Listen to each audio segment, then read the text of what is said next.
E hoje nós estamos encerrando mais uma série expositiva, a série Como Tudo Começou. Com o capítulo, se puder projetar aí para mim, Mari, por favor, com o capítulo 11, que finaliza aquilo que é classificado como a primeira parte do livro de Gênesis. Na abertura dessa série, nós falamos que esse primeiro livro da Bíblia tem a sua história dividida em duas partes principais.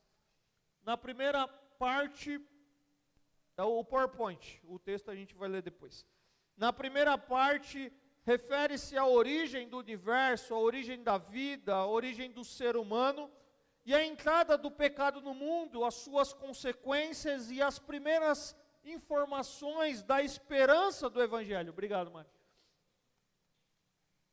Então, a primeira parte, Gênesis de 1 a 11, nós temos então a origem da vida, a origem do ser humano, a entrada do pecado no mundo, as suas consequências, as primeiras informações da esperança do Evangelho. E na segunda parte, nós não trataremos desse tema nessa série, nós temos então a aliança de Deus com Abraão, o início do povo hebreu, o relacionamento de Deus com os patriarcas Abraão, Isaac, Jacó e José. Esses capítulos de Gênesis, eles nos levam a voltar para o início, eles nos levam a voltar para o princípio, ou seja, eles nos conduzem a voltar para Deus. Eles fornecem os fundamentos para entendermos o desenvolvimento de Deus para a redenção, do plano de Deus para a redenção, para a salvação do seu povo. Depois do dilúvio, a humanidade ela voltou a crescer. Ela se espalhou pela terra por meio dos 3 filhos de Noé, Sem, Cã e Jafé. E o capítulo 11, ele apresenta uma transição entre a dispersão das nações, a descendência de Sem, a família que deu origem a Abraão, e ele dá um pano de fundo para o que Gênesis vai tratar a partir daqui, a partir do capítulo 12. E nós vamos encerrar então essa série com Gênesis, capítulo 11. Agora sim, Mari, se puder projetar o texto bíblico. Gênesis, capítulo 11, versos de 1 a 9. Gênesis, capítulo 11, versos de 1 a 9. Diz assim a palavra do Senhor. No mundo todo havia apenas uma língua, um só modo de falar. Saindo os homens do Oriente, encontraram uma planície em Sinear e ali se fixaram. Disseram uns aos outros: vamos fazer tijolos e queimá-los bem. Usavam tijolos em lugar de pedras e piche em vez de argamassa. Depois disseram: vamos construir uma cidade com uma torre que alcance os céus. Assim, o nosso nome será famoso e não seremos espalhados pela face da terra. O Senhor desceu para ver a cidade e a torre que os homens estavam construindo. E disse o Senhor: eles são um só povo e falam uma só língua, e começaram a construir isso. Em breve, nada poderá impedir o que planejam fazer. Venham, desçamos e confundamos a língua que falam, para que não entendam mais uns aos outros. Assim o Senhor os dispersou dali por toda a terra, e pararam de construir a cidade. Por isso foi chamado Babel, porque ali o Senhor confundiu a língua de todo mundo. Dali o Senhor os espalhou por toda a terra. Pai, obrigado pela tua palavra, Pai, palavra que já foi mencionada aqui, foi lida agora, e que o teu Santo Espírito nos conduza na exposição da tua palavra, Pai. Teu Espírito Santo tenha liberdade de falar em nossos meios, em nosso meio, aquilo que o Senhor deseja falar. É assim que nós oramos, em nome de Jesus. Amém. Os versos que nós acabamos de ler, eles narram a história da Torre de Babel. O verso 1, ele vai dizer que no mundo todo havia apenas uma língua, havia apenas um modo de falar. Isso, se você tem acompanhado essa série, se você fez a leitura que eu sugeri a semana passada do capítulo 10, isso parece entrar em contradição com o capítulo 10. Você deve ter observado, por exemplo, Gênesis 10, 5, diz assim: deles procedem os povos marítimos, os quais se separaram em seu território conforme a sua língua, cada um segundo os clãs de suas nações. Gênesis 10, 20, são esses os descendentes de Cã, conforme seus clãs e línguas, em seus territórios e nações. São esses os descendentes de Sem, conforme seus clãs e línguas, em seus territórios e nações. Então parece que não existia apenas uma língua, mas a verdade é que não existe uma contradição. Travou aí, Mari, por favor. É muito possível que o episódio de Babel, cronologicamente, tenha ocorrido antes de Gênesis. Ou seja, o registro bíblico não está em ordem cronológica. Provavelmente, a dispersão do povo descrita no capítulo 10 foi uma consequência do julgamento de Deus em Babel. O texto está organizado de forma literária e não de forma cronológica. E quando nós lemos, nós precisamos ter a atenção, porque senão a gente vai dizer que nós temos contradições na Bíblia. O 11 está dizendo que tinha só uma língua. No 10 a gente está vendo que havia línguas conforme o povo deles. Como a gente lida com isso? Né? O texto ele não está numa ordem cronológica, repito, ele está organizado de forma literária.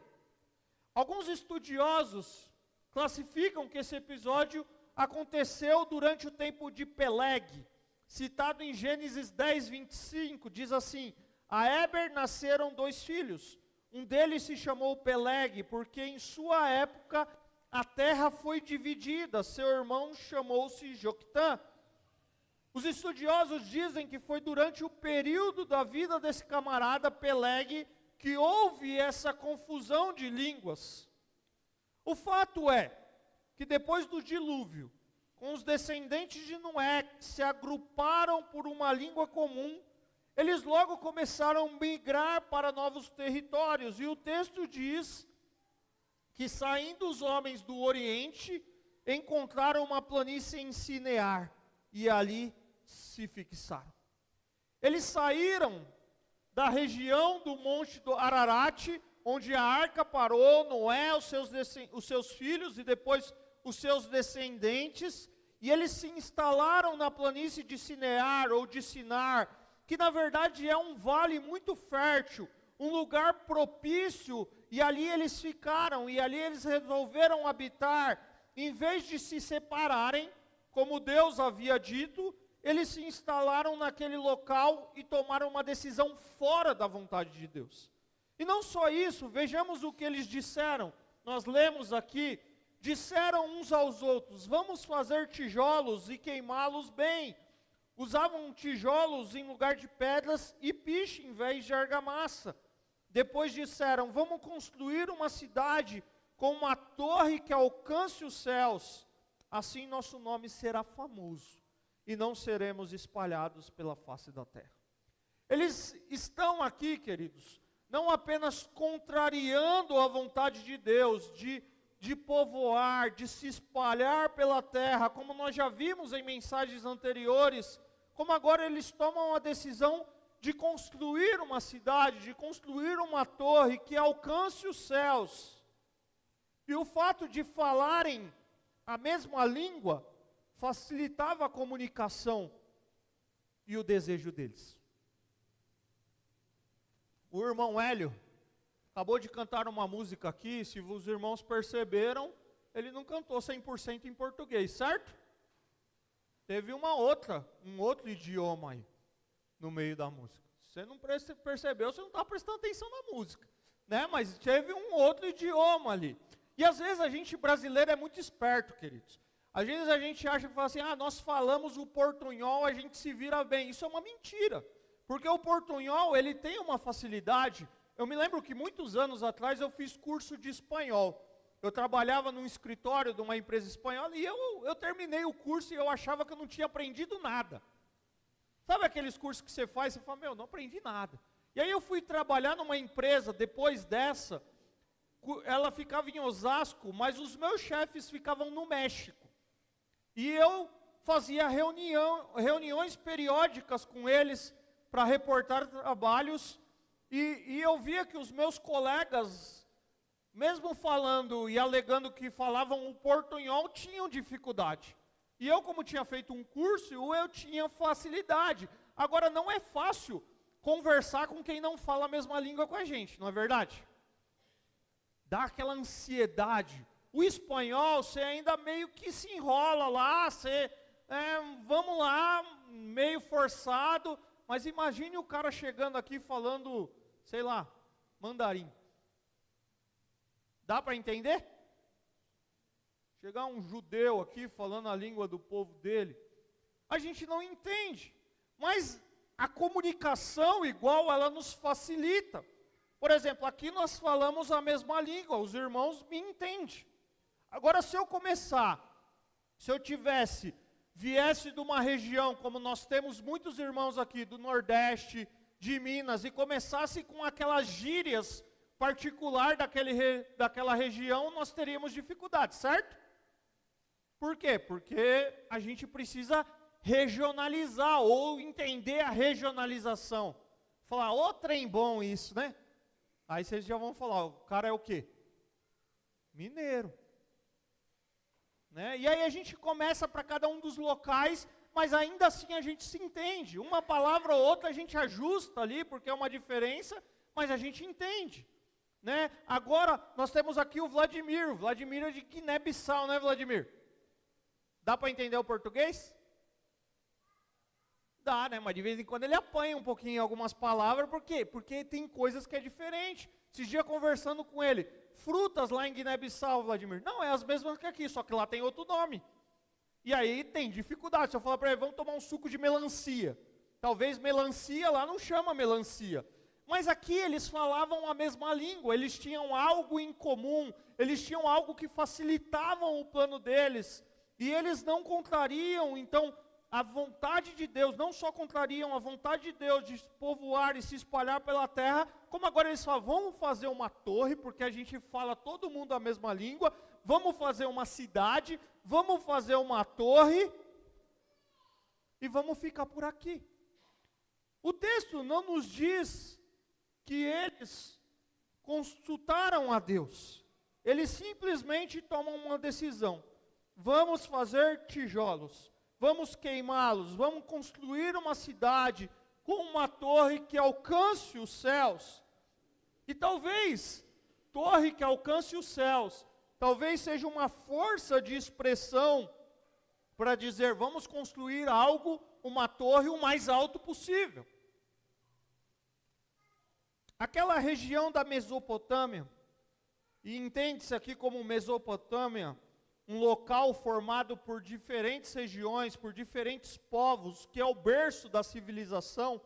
E Mesopotâmia é uma palavra grega que significa entre rios. E nesse caso, eles estão se instalando ali, naquela região entre os rios Tigre e Eufrates, entre os atuais, hoje, Iraque e Síria, e aquela região, ele não tinha pedras. Havia barros, havia argilas, e era rica em betume, também conhecido como asfalto, como piche. E eles aprenderam a fazer tijolo, e eles aprenderam a usar o asfalto, a usar o piche. E a torre que eles desejavam construir, corresponde a algo que, se você conhece um pouquinho de história, é chamado de zigurate, ou torre-templo da Mesopotâmia, uma construção notável ali na região da Babilônia, e é possível que essa torre seja um dos primeiros zigurates da Babilônia. E você fala, não, o que tem a ver esse zigurate?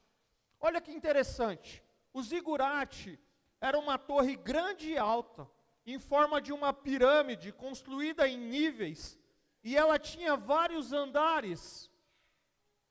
E no último havia um pequeno santuário.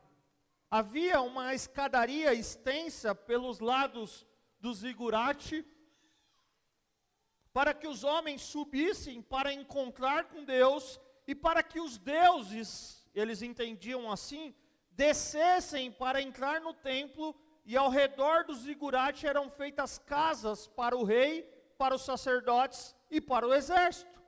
E eles queriam então construir algo desse tipo. Esse era o desejo, e talvez começaram a construção disso. E o final do verso 4, e aqui eu começo a ser mais prático, começa a mostrar para nós qual era a motivação, qual era a intenção por trás da construção. Olha o que eles disseram: assim o nosso nome será famoso, e não seremos espalhados. Eles queriam ficar conhecidos como aqueles que construíram a grande cidade. Eles queriam ficar conhecidos como aqueles que construíram a grande torre. E essa construção, dentro daquele contexto, dava um símbolo de poder. Possivelmente eles pensavam: nós vamos definir e divulgar o nosso nome diante da humanidade. E além disso, não seremos espalhados pela face da terra. E mais uma vez, repito, contrariando a ordem de Deus a Adão e depois a Noé. Gênesis 9:7, Deus repetindo isso para Noé: mas vocês sejam férteis e multipliquem-se, espalhem-se pela terra e proliferem nela. Veja, o problema aqui, queridos, não estava em construir uma grande cidade. O problema estava na intenção do coração. Era um plano egoísta e orgulhoso. O nosso nome será famoso. Nós não seremos espalhados pela face da terra. Era um desejo por glória própria. Era uma rebelião contra um mandato divino. Uma tentativa de criar um mundo à parte da vontade de Deus. E nós vemos claramente, nós vimos isso em Gênesis, que a criação existe para glorificar a Deus. O problema é que os construtores da torre queriam exaltar o seu próprio nome. Nós já poderíamos parar aqui e extrair algumas lições, mas vamos seguir com o texto antes de fazer algumas aplicações. Olha o que diz o texto: o Senhor desceu para ver a cidade e a torre que os homens estavam construindo. Deus agora aparece na história e o Senhor desce para ver o que os homens estavam construindo. E obviamente essa frase ela não deve ser entendida de forma literal. Mais uma vez é uma figura de linguagem, né? O uso de uma característica humana para se referir a Deus. São ações de Deus descritas como se Ele fosse humano, para que nós pudéssemos compreender melhor. Não dá para imaginar, queridos, e a gente precisa entender e parar aqui no texto bíblico e entender que tem essas figuras de linguagem, né? Deus não desceu de forma literal ali para ver o que eles estavam falando. Deus é soberano, Deus é espírito e Ele conhece todas as coisas. E existe uma certa ironia aqui, porque o desejo deles era fazer uma torre que alcançasse os céus, o mais alto que eles pudessem fazer. Mas parece que a torre é insignificante, que Deus tem que descer para vê-la. Qual era o desejo? O desejo é: vamos fazer uma torre o mais alto possível. Vamos fazer uma torre que alcance o céu. Mas ao mesmo tempo, quando Deus olha, Ele precisa descer, porque não alcançou a Ele. Os homens queriam subir até o céu, mas é Deus quem está descendo dos céus. Diante da desobediência do homem, Deus diz: venham, desçamos e confundamos a língua. E é mais uma vez, esse plural, ele indica as três pessoas da Trindade, Deus o Pai, Jesus o Filho e o Espírito Santo, agindo de acordo com o plano divino, e espalhando o homem na terra para que ela fosse povoada. E qual é a decisão de Deus? Confundir a língua que os homens falavam, para que um não entendesse mais o que o outro estava dizendo. E os versos seguintes, travou aqui, Mário. descrevem as ações de Deus. Versos 8 e 9. Assim o Senhor os dispersou dali por toda a terra, e pararam de construir a cidade. Por isso foi chamada de Babel, porque ali o Senhor confundiu a língua de todo mundo. Dali o Senhor os espalhou por toda a terra. Deus fez com que os homens começassem a falar em línguas diferentes, que nunca antes haviam falado.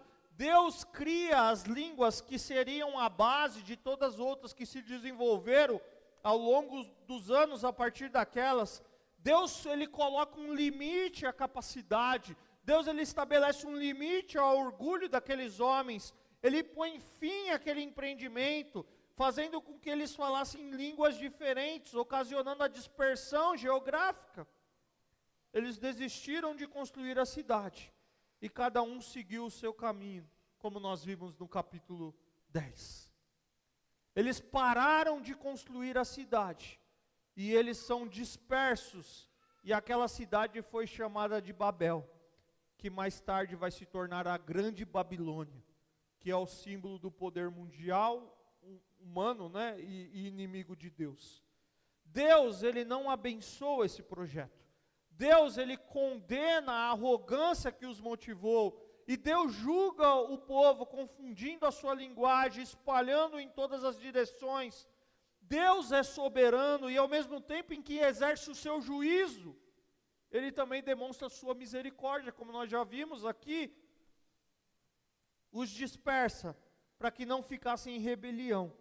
E o surgimento das nações, povos e línguas, é resultado da bênção de Deus que intervém na história. O pecado das nações reunidas em Babel é desfeito na sua dispersão.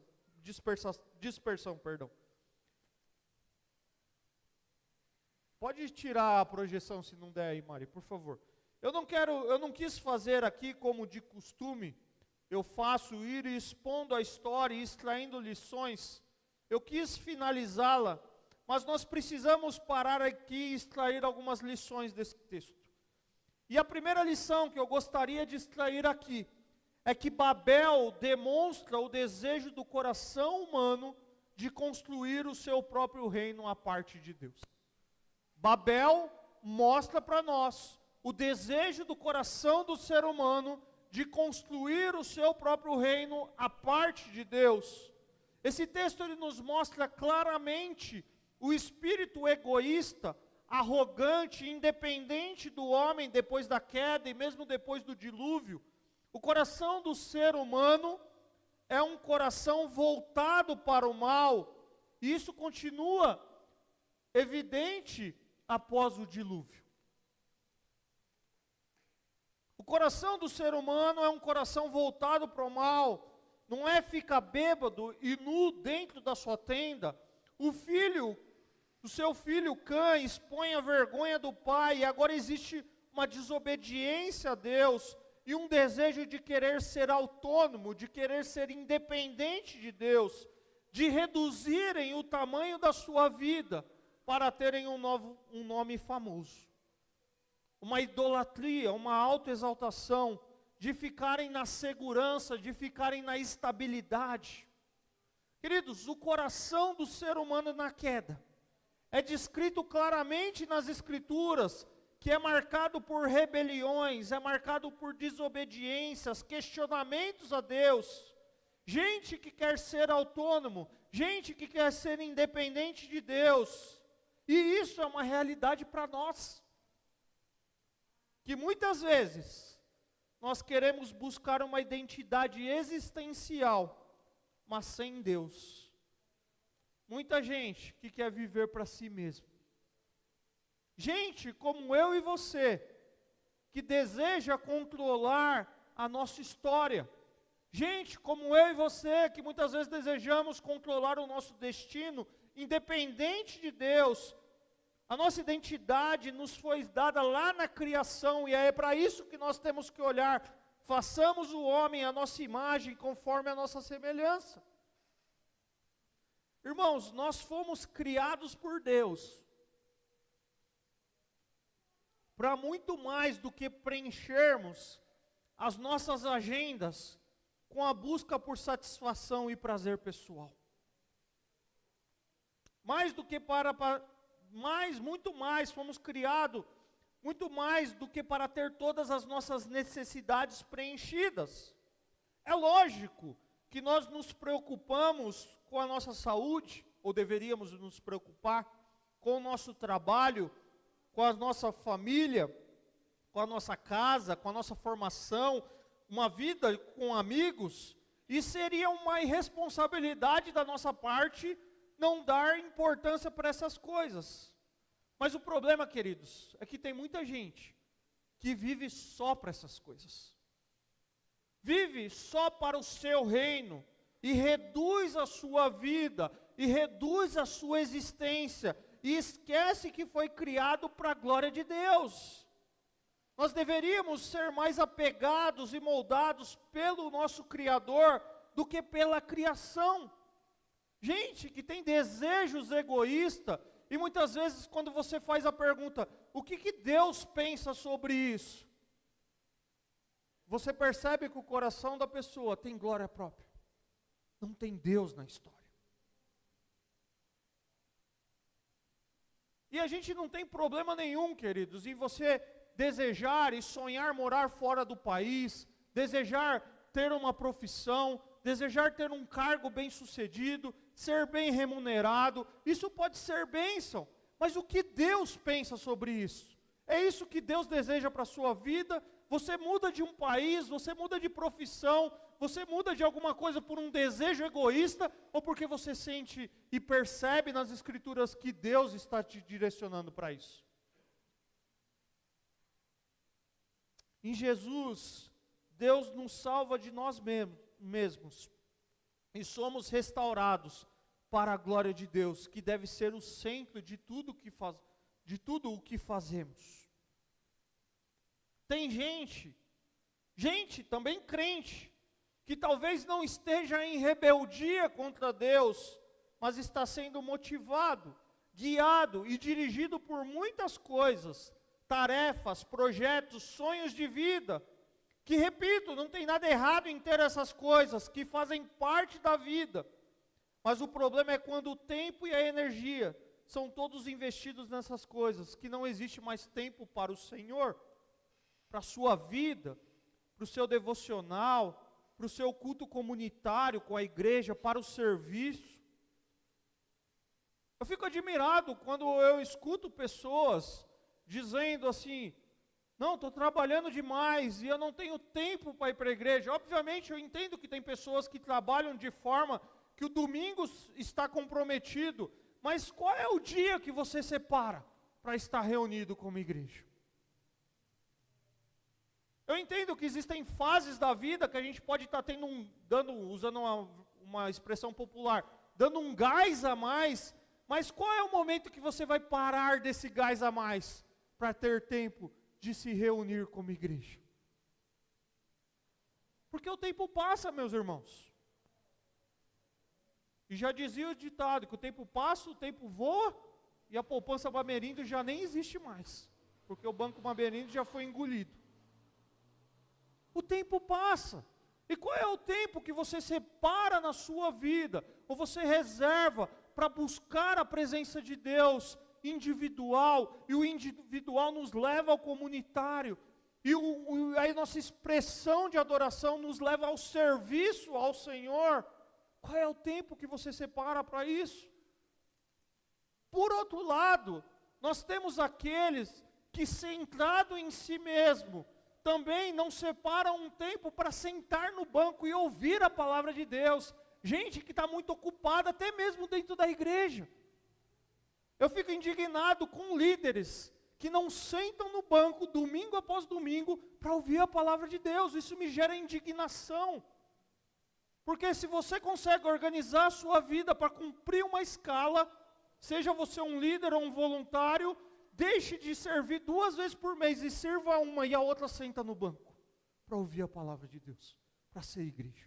A nossa igreja não é uma igreja movida por serviço, queridos. O serviço faz parte da nossa adoração a Deus, mas a nossa igreja é uma comunidade que precisa estar na presença de Deus. Hoje eu sou pastor de uma igreja, eu prego frequentemente, mas durante muito tempo da minha vida, eu revezava com outros pastores, e quando eu não estava pregando, eu não faltava na igreja, eu estava sentado ouvindo a palavra de Deus.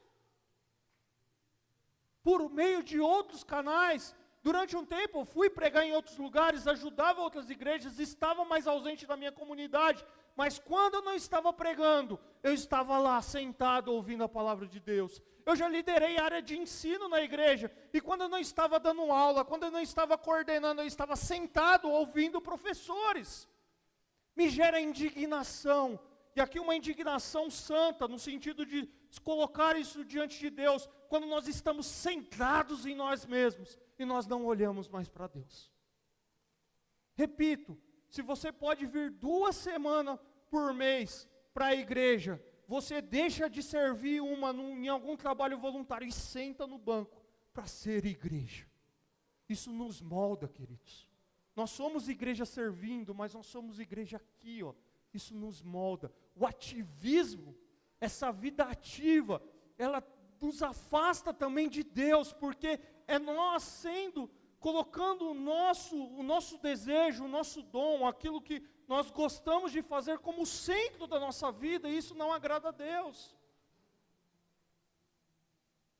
Conheci um pastor que ele estava sem ministério, e o tempo que ele estava sem ministério, ele simplesmente não ia para a igreja, porque ele estava sem ministério. Não estou julgando a pessoa, mas é colocando o seu chamado acima do Deus que te chama. O dia que eu não estiver aqui mais pastoreando essa igreja, queridos, mais do que um pastor, eu sou crente em Cristo Jesus, eu estarei em outra igreja congregando, sentado num banco ou pastoreando de qualquer forma, porque esse é o chamado do cristão, queridos. E Babel nos faz nos lembrar o como o nosso coração é egoísta, o como o nosso coração é centrado em nós mesmos. E o meu convite nessa noite é: deixe o seu coração e a sua vida ser governado pelo Senhor, porque nós somos dependentes de Deus até aquilo que nós achamos que são os nossos planos. Buscar sentido para a vida, fora de Deus, nas coisas que Deus criou, ou mesmo em uma atividade, buscar sentido é um trocadilho, não faz sentido. Por melhor que possa ser, muitas vezes acaba nos levando para longe dele e de nós mesmos. Queridos, sirva com prazer, apesar de uma escala. Esteja pronto. Faltou alguém, nós tivemos uma defasagem na equipe de louvor hoje. Sim ou não, Misa? Por questões de saúde, faltou alguém, eu estou pronto para servir. Ah não, eu não estou na escala, eu nem me programei para ir na igreja hoje. Pode acontecer em eventuais situações, sim, mas todo domingo não pode ser. A gente precisa olhar para quanto nós estamos nos moldando para Deus ser o centro, ou nós estamos sendo o centro.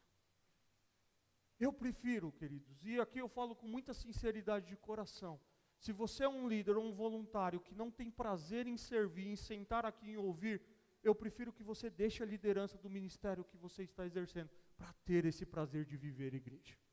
Porque Deus é o dono da obra, Ele manda outros. Se você está aqui na escala, e no dia seguinte você não vem, eu prefiro que você não venha cumprir a escala, mas venha para ser igreja.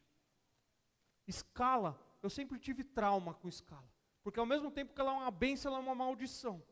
Ela é uma bênção por quê? Porque ela gera um revezamento. Mas ela é uma maldição por quê? Porque se eu não estou na escala, o que eu faço? Não vou para a igreja. Poxa, e aí? E eu já percebi que aqui acontece isso. Eu vim de um ambiente que acontecia isso. E aí a gente precisa parar. É Deus mesmo que nós estamos servindo? Ou é os nossos desejos? E é uma chamada de atenção sim, irmãos. Porque Babel nos faz lembrar para isso. Quando nós somos o centro, Deus deixa de ser o centro. Tenha prazer em estar aqui e pronto, preparado. faltou um professor, eu vou dar uma aula manca porque eu não tive tempo de preparar, mas estou aqui para servir a igreja. Faltou alguém no ministério infantil, não estou preparado, não vai ser minha melhor aula, mas eu estou aqui pronto. Porque o meu coração é um coração que está centrado em Cristo Jesus. Nós somos criaturas criadas à imagem de Deus, dependentes dEle e responsáveis perante Ele. Mas para nós que estamos em Cristo, que nascemos de novo, nós somos filhos de Deus e devemos viver para a glória de Deus, tendo a nossa vida centrada em Cristo. Não é nas coisas que nós encontramos sentido, identidade e propósito. Para o crente, nós encontramos sentido, identidade e propósito de existência na cruz de Cristo. E aquilo que são os nossos propósitos, ou os propósitos de Deus e as coisas de Deus, que as coisas que Deus diz ser valiosas, se tornam os nossos objetivos e se tornam os tesouros para a nossa vida. Há uma segunda lição. Primeiro, que Babel demonstra o desejo do coração humano de construir o seu próprio reino à parte de Deus. Mas há uma segunda lição. Deus é soberano sobre a história humana. Aqueles homens tinham um propósito egoísta e orgulhoso, repito. E Deus frustra os planos deles. E Deus conduz de acordo com o seu propósito. Deus exerce o seu juízo e demonstra a sua misericórdia, dispersando os povos. Uma demonstração de que os planos de Deus não podem ser frustrados. Babel não representa o fracasso dos planos de Deus. Ele não desiste de cumprir seu plano, de resgatar aquele povo que ele ama desde antes da fundação do mundo. Essa semana eu estava dando aula no seminário, em curso de capacitação, e nós estávamos estudando sobre a doutrina de Deus, e nós entramos no assunto obras de Deus, é um termo teológico, mais especificamente o plano de Deus. E ali nós utilizamos uma analogia que, embora incompleta, nos ajuda a compreender esse conceito. Os planos de Deus é como os planos de um arquiteto, desenhados primeiro em sua mente e depois no papel, de acordo com a intenção e o desejo dele, só depois executado em sua estrutura concreta. O governo de Deus, queridos, no mundo é controlado por um plano. Deus, ele planejou o mundo, Deus, ele criou o mundo, Deus sustenta o mundo, Deus governa o mundo. E os planos de Deus e a soberania de Deus estão interligados. A soberania de Deus significa que Ele tem total controle sobre tudo que acontece no mundo. Inclusive sobre a sua vida e a minha vida, se a gente é cumpridor de escala. Porque a igreja é dele e o plano dele aqui nessa igreja é soberano e Ele vai cumprir. Ele faz o que quer, decide o que quer e age como quer. Deus é Deus e não há ninguém mais como Ele. Tem um autor, Jerry Bridges, ele tem um livro que o título é Deus está mesmo no controle. E ele afirma que o plano de Deus e o seu modo de implementá-lo costumam estar além da nossa capacidade de decifrá-los e compreendê-los. Precisamos aprender a confiar quando não entendemos. Queridos, e na nossa jornada, na nossa dependência e confiança em Deus, nós temos que aprender que Ele trabalha continuamente em cada aspecto e a cada momento da nossa vida. Assim como o Senhor desceu para ver a cidade e a torre que os homens estavam construindo, esse mesmo Deus é o Deus que sonda o nosso coração e conhece cada aspecto da nossa vida. Mas sabe qual é o problema? É que facilmente nós nos sentimos frustrados por não fazer as coisas funcionarem da maneira que gostaríamos. Não é verdade? Assim como em Gênesis 3, o relato da queda, e agora em Babel, o que Adão e Eva buscavam, o que eles desejavam aqui em Babel, era ter soberania. Era independência, era autossuficiência, era autonomia. O que eles queriam era o que talvez nós muitas vezes queremos, ter uma vida que não exija que dependamos do nosso Criador e que não nos submetamos ao seu domínio. A raiz do pecado, na raiz do pecado, está o desejo de ser como Deus. de querer fazer o que só Deus pode fazer. E obviamente, nós vamos colher maus frutos por essas atitudes. Deus, queridos, é o Senhor da história. Deus é o Senhor da história pessoal de cada um de nós. Por isso nós precisamos depositar a nossa confiança em Deus. Por isso nós precisamos viver como Ele nos chamou para viver. Mas também nós prestaremos contas a Deus pela vida que nós estamos levando e pelas escolhas que fazemos. Mas a lindeza da soberania de Deus não é só nos apontar que nós muitas vezes queremos ser o soberano sobre a nossa vida. A beleza da soberania de Deus é que ela sempre nos leva a Jesus. Deus, Ele exerceu seu governo soberano para escrever a história mais extraordinária já escrita. Ele dirige tudo até a vinda de Jesus. E é isso que os próximos versos descrevem, a história da redenção, a descendência de Sem e a transição para Abraão. Se você ler, eu vou deixar uma lição de casa, para você ler Gênesis, capítulo 11, dos versos 10 a 32. Nós vamos ver o plano de redenção. E o plano de salvação tem continuação com os descendentes de Sem. Aqueles homens queriam estar ali, estavam cercados ali, mas Deus age de forma soberana. Porque Deus tem um plano e um plano de redenção. E os descendentes de Sem nos levam até Abraão, a formação do povo de Deus. Quando eu já preguei, inclusive aqui sobre Abraão, e a gente olha para a história de Abraão, queridos, e a gente olha a partir do capítulo 12.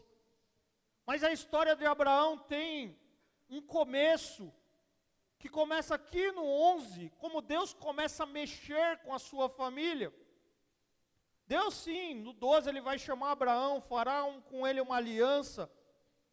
Mas a partir do verso 27, nós temos ali a descendência da família de Abraão, e como Deus começa a mexer com a sua história. Deus entra na história de uma família comum. Deus entra na história de uma família que tem problemas como a minha e a sua. Abraão, ele perdeu um dos seus irmãos, Arã, pai de Ló, quando eles ainda moravam em Ur dos Caldeus. Então, se você já ouviu que Abraão cometeu um erro ao levar Ló com ele, dizendo que ele não precisaria levar Ló, isso é um ponto de vista, mas não é uma verdade total. Porque Ló, o pai de Ló, morreu. Então era muito óbvio Abraão carregar Ló. Então a história começa lá no 11, 27. Abraão morreu um dos seus irmãos, Arã, pai de Ló, quando eles ainda moravam em Ur dos Caldeus. Os versos 29 a 30 descreve quem era a esposa de Abraão, Sarai. Já descreve ali sobre a sua esterilidade. Tera, pai de Abraão, parte com a sua família de Ur dos Caldeus com destino a Canaã.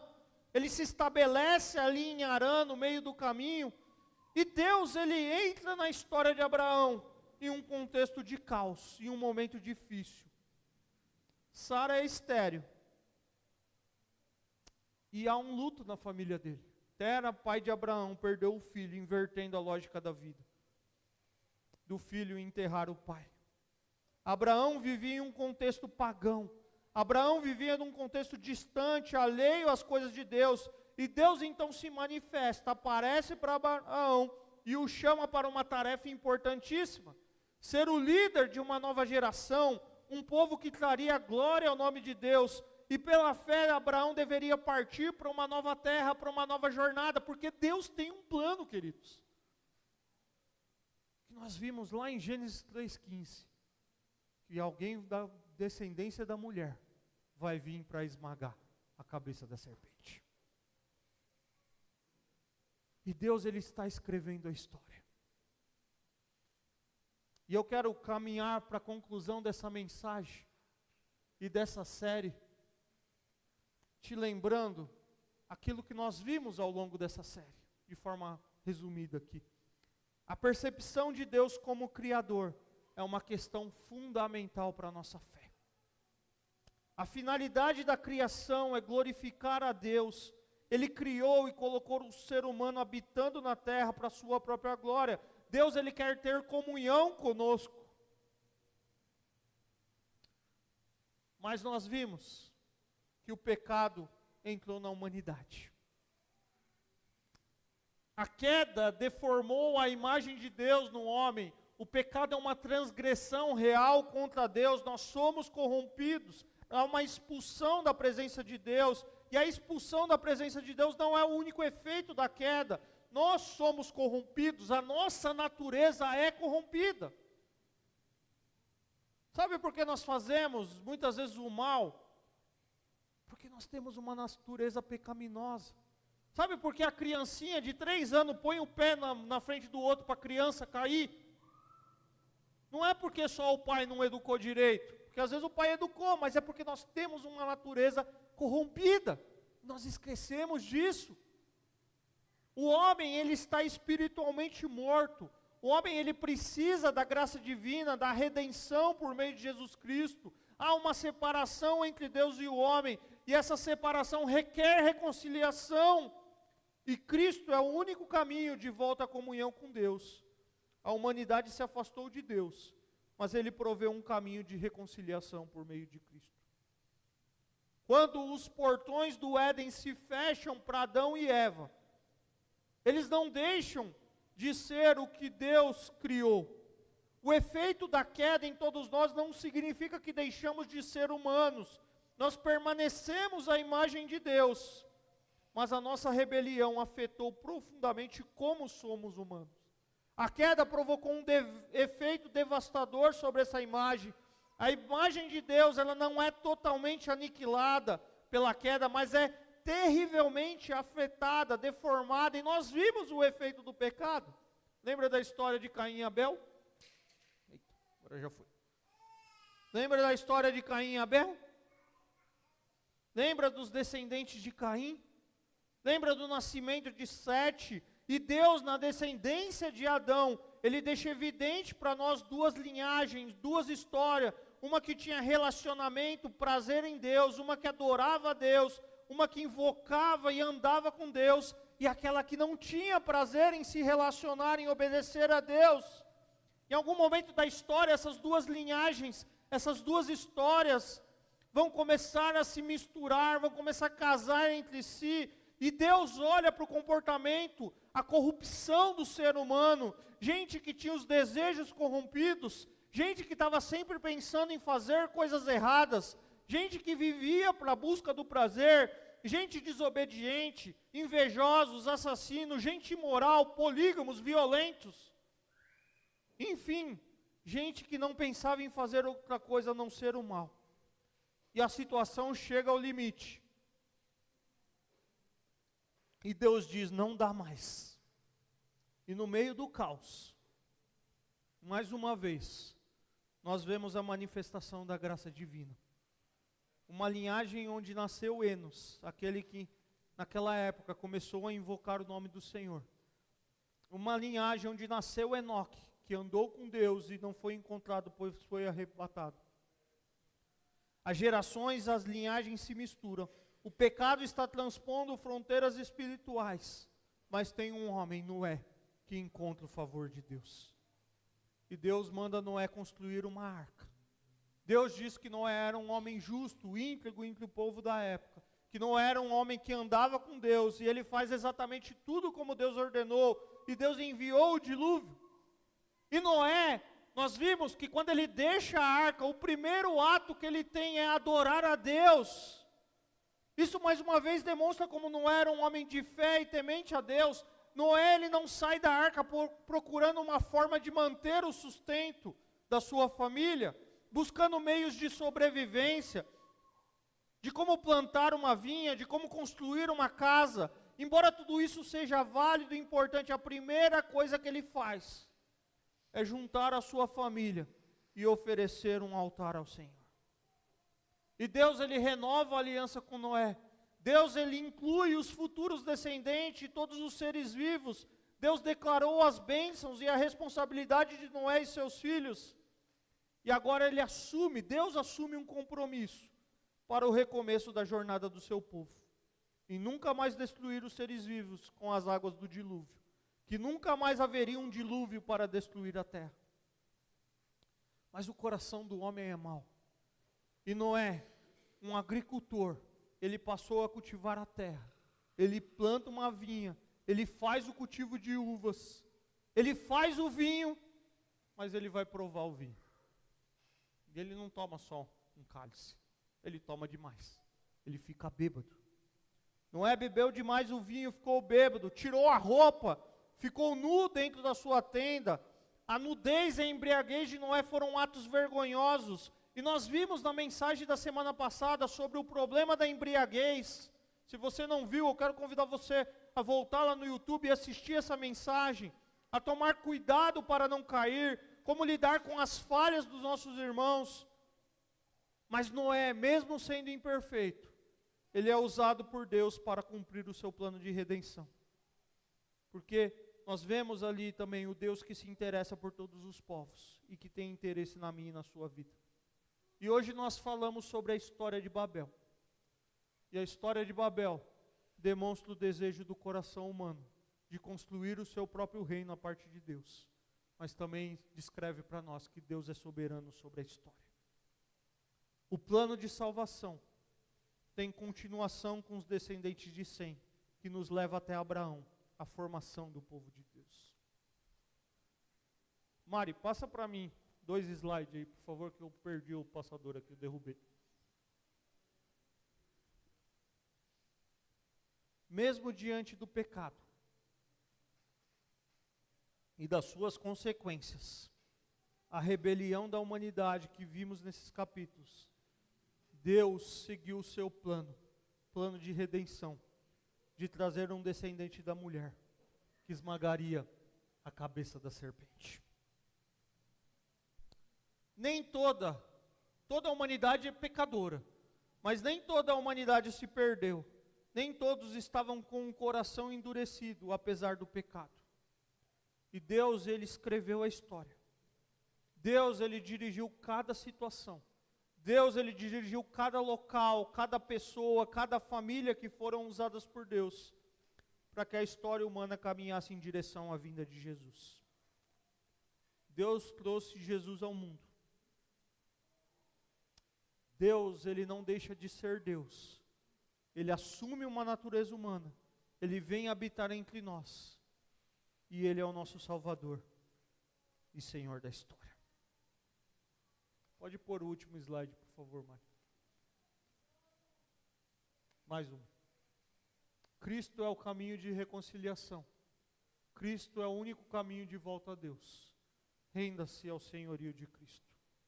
E a minha pergunta para nós, 2 perguntas, para a gente caminhar e encerrar essa série. Se Ele ainda não é o Senhor da sua história, nessa noite Ele te convida a você render a sua vida a Ele. A separação entre Deus e o homem requer reconciliação. E Cristo, quem nós celebramos hoje a sua ressurreição, é o único caminho de volta à comunhão com Deus.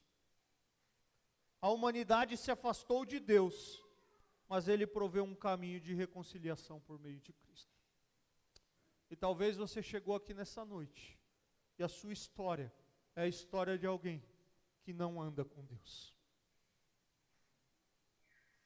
A vida te levou a fazer escolhas que não consideram a Deus.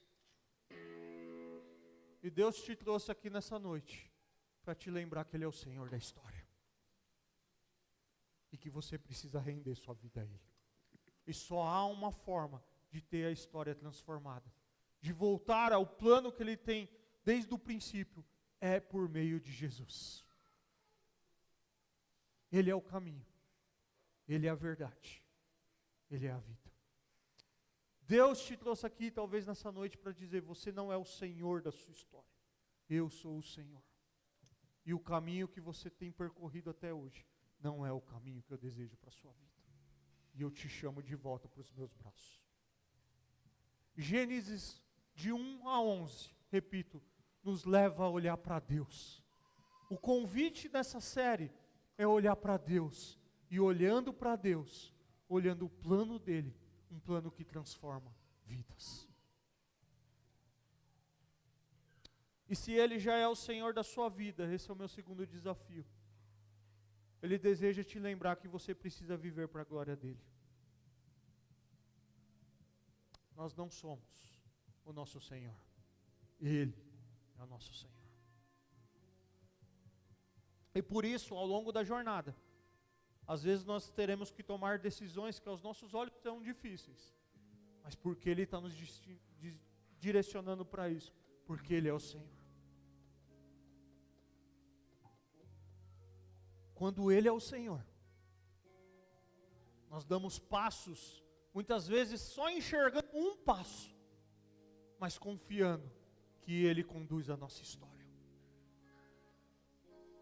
E talvez Ele te trouxe aqui nessa noite, e esse é o nosso segundo desafio, para te lembrar que Ele é o Senhor da sua história, da sua vida, e Ele tem te pedido decisões, ou Ele tem te direcionado a coisas que precisam ser abandonadas da sua vida, porque isso não pertence a quem serve a Deus, isso não pertence a um servo de Cristo Jesus, e mesmo tendo uma natureza pecaminosa, quando nós nos rendemos diante dEle, nós vivemos sobre o seu senhorio, e sobre o seu senhorio nós lançamos tudo aos pés de Cristo Jesus, a sua cruz, e ali nós morremos, para que Ele viva em nós, e para que a vida que a gente vive agora, a gente viva como um filho de Deus.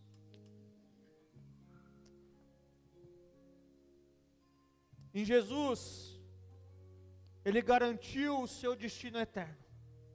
Ele garantiu vida nele, com Ele, até o dia que estaremos nos braços dEle. Essa é a promessa de Deus, queridos. Vamos deixar nessa noite. De manhã eu falei noite, e agora eu estou falando quase que eu falei, vamos deixar nessa manhã, mas vamos deixar nessa noite, tudo aos pés de Cristo Jesus, queridos, e olhar para a história, e ver que Deus, Ele conhece você, e nesse tempo Ele pôs você, e Ele não abandonou a história, Ele já cumpriu tudo lá em Cristo, e é na cruz de Cristo que você precisa se render e falar, é a partir daqui que eu quero viver hoje. Eu não sei o que vai ser, eu não sei o que eu tenho que deixar, ou melhor, eu sei, mas eu não sei como vai ser viver sem isso, mas é na cruz dele.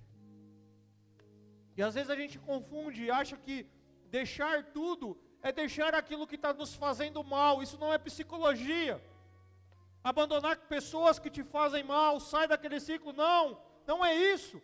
Às vezes você vai ter que aprender a lidar com pessoas, aprender a lidar com seu marido difícil, com a sua esposa difícil, com os filhos difícil, continuar vivendo para a glória de Deus lá no seu trabalho, mas deixando tudo aos pés de Cristo Jesus. E dizendo, é para Jesus que eu olho, é diante dele que eu quero me render. Ele é o Senhor da história. Nós vamos cantar uma música que nos faz lembrar disso, que nós estamos reunidos aqui para lembrar que Ele é o Senhor da história, e que Ele te trouxe aqui, para que você se renda diante dEle. E depois nós vamos então orar. Eu quero convidar você a ficar em pé, e fazer dessa canção, já a sua oração, e lembrar que Ele nos trouxe aqui, ou ter essa percepção de que Ele nos trouxe aqui, para nos lembrar que Ele é o Senhor da história.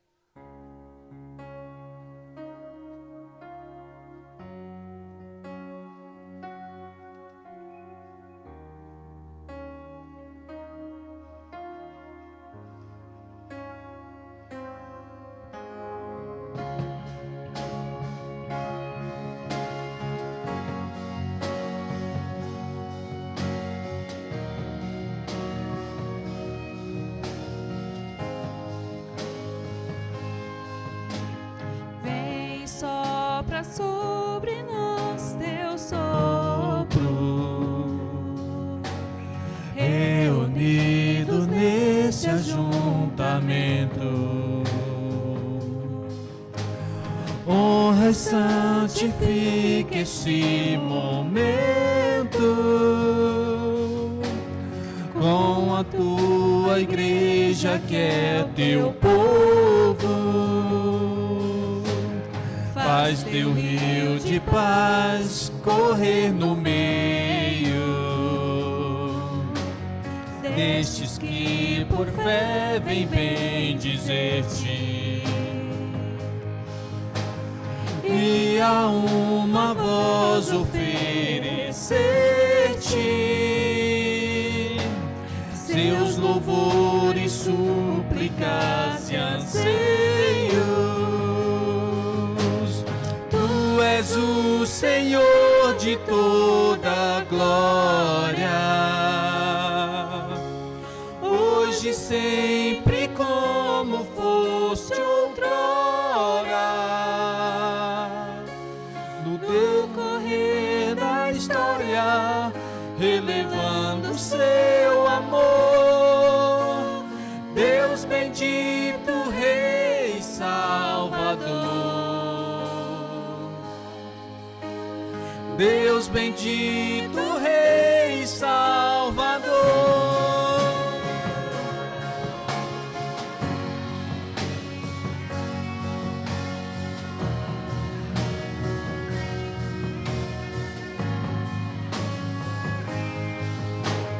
Faz teu rio de paz correr no meio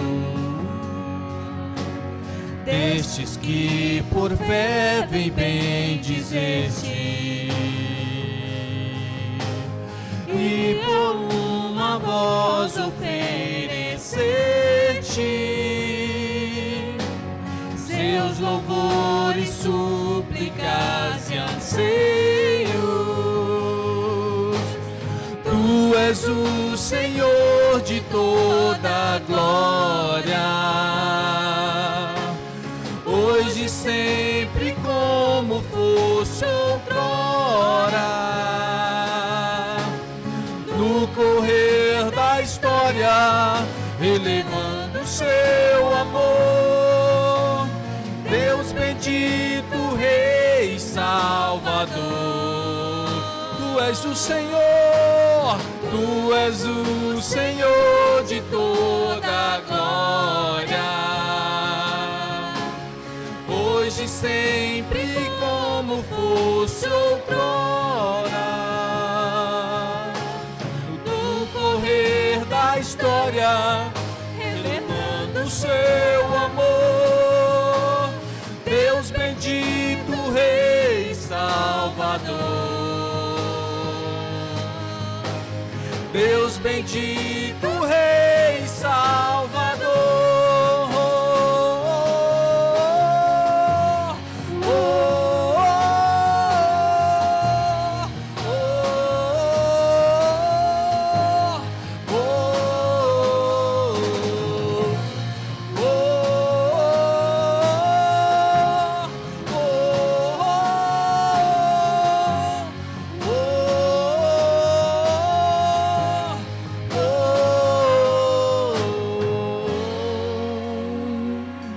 Declarar juntos: Tu és o Senhor. Tu és o Senhor de toda glória, hoje e sempre, hoje e sempre como foste outrora. No correr da história, elevando seu amor, Deus bendito, Rei Salvador. Deus bendito, Rei, Deus bendito, Rei Salvador. Aleluia. Obrigado, Pai. Obrigado. No correr da história, revelando o seu amor, Deus bendito, Rei e Salvador. Ele nos trouxe aqui para esse ajuntamento, para nos lembrar que Ele conduz a história. E para nos lembrar que Ele conduz a história de cada um de nós. Pai, obrigado pela Tua palavra, Pai. Palavra rica, viva e eficaz, que nos coloca tão pequeno diante da grandiosidade dela, Pai. E ao olhar para esses textos de Gênesis, ó Pai, nós vemos o Senhor, ó Pai, como esse Deus criador de todas as coisas. Nós vemos os efeitos do pecado, ó Deus, nós vemos as consequências do pecado, mas nós vemos e enxergamos ali o Seu amor, o Seu plano, ó Pai, de perdoar esse pecado que nós herdamos de Adão e Eva, essa nossa natureza corrompida. E só há um meio que o Senhor tem nos lembrado de fazer isso, é por meio de Cristo Jesus, ó Pai. Por meio de Cristo Jesus, o Senhor nos livra de nós mesmos, de construir as nossas torres de Babel, ou as nossas cidades. Por meio de Jesus, o Senhor nos lembra que o Senhor é soberano. O Senhor nos lembrou nessa noite que o Senhor é o Senhor da história. Que a gente possa se enxergar nessa história e ver o Senhor revelando o seu amor ali, Pai.